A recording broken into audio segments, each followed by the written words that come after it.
आत्मीय शिक्षक बंधू आणि भगिनींनो नमस्कार. मी माझ्या शैक्षणिक यूट्यूब चॅनलमध्ये आपल्या सर्वांचं सहर्ष स्वागत करतो.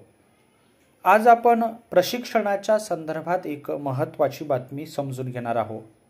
नुकतंच 1 ते 8चं एक महत्त्वाचं प्रशिक्षण झालेलं आहे आणि याच्यानंतरचा प्रशिक्षणाचा महत्त्वाचा टप्पा हा इयत्ता 9वी ते इयत्ता 12वीला शिकवणाऱ्या शिक्षकांच्या प्रशिक्षणाच्या संदर्भातला आहे. नेमकं या पत्रात काय म्हटलेलं आहे ते आज आपण समजून घेऊया. अशाच प्रकारच्या विविध शैक्षणिक बातम्या समजून घेण्यासाठी माझ्या या यूट्यूब चॅनलला लाईक आणि सबस्क्राईब करा अशी नम्र विनंती मी आपल्याला या व्हिडिओच्या माध्यमातून करतो आहे.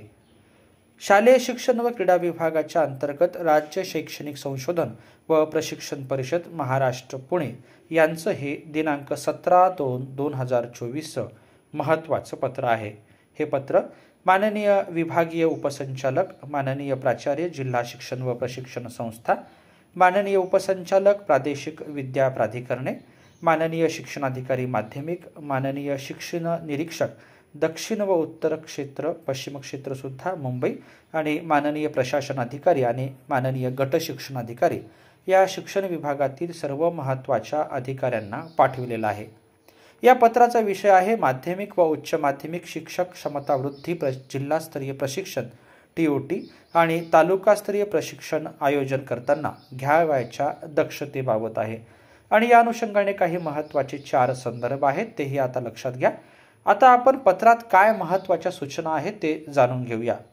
उपरोक्त संदर्भांकित विषयानुसार राष्ट्रीय शैक्षणिक धोरण 2020च्या अनुषंगाने राज्य शैक्षणिक संशोधन व प्रशिक्षण परिषद महाराष्ट्र पुणे या कार्यालयामार्फत संदर्भ क्रमांक 4 अन्वये राज्यातील माध्यमिक व उच्च माध्यमिक शिक्षकांच्या क्षमता वृद्धी जिल्हास्तरीय प्रशिक्षकांचे प्रशिक्षण आणि तालुकास्तरीय प्रशिक्षणाचे आयोजन दिलेल्या वेळापत्रकानुसार करण्याबाबत कळविण्यात आले होते. तथापि इयत्ता 10वी आणि इयत्ता 12वी बोर्ड परीक्षांच्या अनुषंगाने परीक्षा कालावधीमध्ये शासकीय आणि अनुदानित शाळांमधील मुख्याध्यापक, पर्यवेक्षक, शिक्षक यांना परिरक्षक, केंद्रप्रमुख, पर्यवेक्षण इत्यादी कामकाजासाठी परीक्षा मंडळाकडून नियुक्त्या देण्यात आलेल्या आहेत.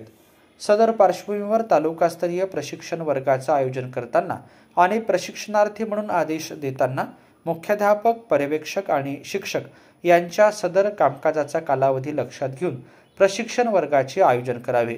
ज्या प्रशिक्षणार्थी मुख्याध्यापक, शिक्षक यांना अशा नियुक्त्या नाहीत अशा प्रशिक्षणार्थ्यांचे प्रशिक्षण प्रथम टप्प्यात आणि जसजसे प्रशिक्षणार्थी या परीक्षा कामकाजातून कार्यमुक्त होतील या बेताने उर्वरित प्रशिक्षण वर्गाचे आयोजन आपल्या स्तरावरून करण्यात यावे. कोणत्याही प्रकारे बोर्ड परीक्षांच्या व्यवस्थापनामध्ये प्रशिक्षणामुळे अडथळा येणार नाही याची जिल्हा व तालुका प्रशासनाने सर्वतोपरी दक्षता घ्यावी. तसेच 20 मार्च 2024 पर्यंत तालुक्यातील माध्यमिक व उच्च माध्यमिक स्तरावरील 100% शिक्षकांचे प्रशिक्षण टप्प्याटप्प्याने पूर्ण होईल याकडे लक्ष द्यावे, असं माननीय उपसंचालक राज्य शैक्षणिक संशोधन व प्रशिक्षण परिषद महाराष्ट्र पुणे यांनी या पत्राच्या माध्यमातून कळविलेलं आहे. या पत्रातले काही महत्त्वाचे मुद्दे आहेत ते आपण पुन्हा एकदा अधोरेखित करूया. सदर प्रशिक्षण हे 20 मार्च 2024 पर्यंत 100% शिक्षकांचं होईल याकडे लक्ष हे वेधण्यात आलेलं आहे.